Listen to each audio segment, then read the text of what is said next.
Talking of short action men, Anthony, I want to talk to you about Joe Biden. I wrote a pretty excoriating column for the New York Post today in which I suggested it might be fast approaching the time for the Democrats to invoke the 25th Amendment to try and get him out of the White House before they get an absolute shellacking in the 2024 election. Just give me a second, Pierre, because I'm adjusting the phone book that I'm sitting on, okay? I mean, wow, that was a rip on short people if ever I heard one. But listen, I think the president is still with it. I think one of the issues that he has is his age. And so when you're dealing with people, and this isn't an ageism comment, this is just a medical observation, the president looks like he's got 5, possibly 6 good hours a day of sharp activity. And unfortunately, that job requires 20 hours a day. And so I think his staff is trying to manage around that dilemma. But you and I have had this conversation before. I don't think he should be running again. That is a job for a younger person. I hate to say that. People will be mad at me probably in this age of political correctness.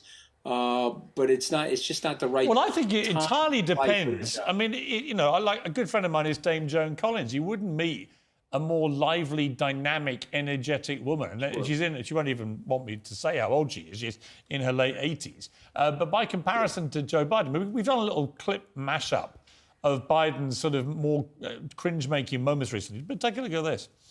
The men who do so, end of quote. Repeat the line.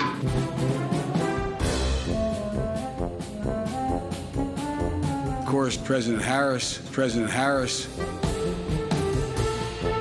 Putin may circle Kyiv with tanks, but he'll never gain the hearts and souls of the Iranian people.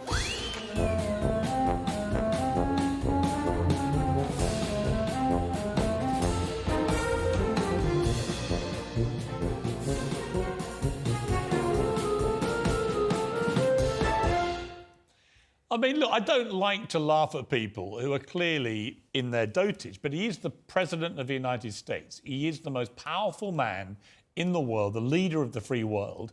And all I see is somebody whose performance levels are getting worse, not better. Well, not even at the midterm stage. He's only been in office 18 months. And I think there is, behind the sort of jollity around this, there was a very disturbing piece in the New York Times at the weekend, which is a pretty liberal paper, being very supportive of Biden, but basically saying he's too old and unfit for office now.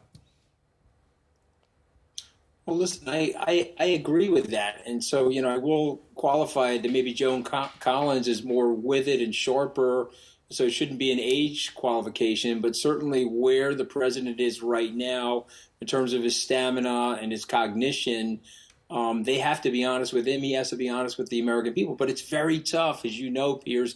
He is the most powerful person in the world. It is very hard to give up that power. Imagine the 1988 version of Joe Biden. You remember the plagiarism with Neil Kinnock? That Joe Biden ascended to the presidency. And I bet you at that time in 1988, he didn't expect ever to get to the presidency. Right. So he has it now. I think it's going to be very hard for him to want to relinquish it, even though he should.